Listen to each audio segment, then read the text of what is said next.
So we have about 19 minutes left now together, and I'm going to give you a little assignment before we get right into the program here. I want you to turn to the person beside you.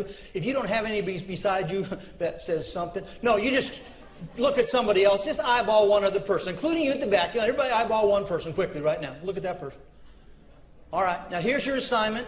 Your assignment in the next 18 and a half minutes is to get more from my presentation than the other person gets. So I want you to look at the other person again quickly right now. How many of you now believe it will not be that difficult? See, it tells you about who you're sitting next to, right? Okay.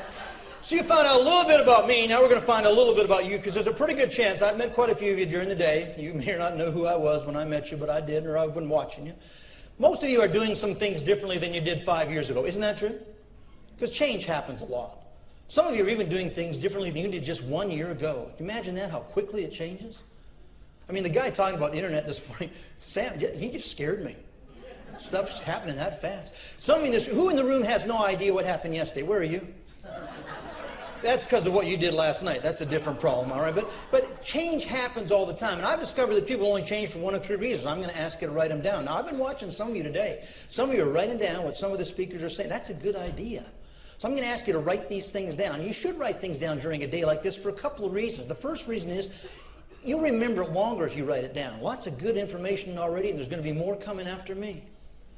The second reason I want you to write it down is because it fools the speakers up front here into thinking you're really going to do something different. So do it for us, all right?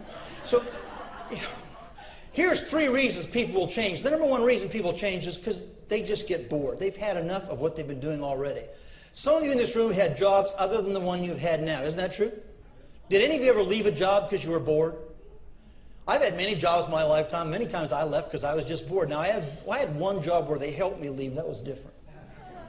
I had a boss who told me he was opening up my career path.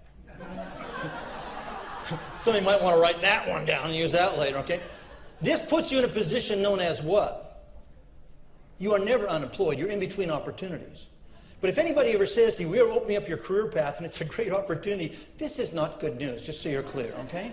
But sometimes people leave jobs because they're bored. Some of you in this room have left relationships because you were bored. We want to ask you to identify yourself, but you know who you are.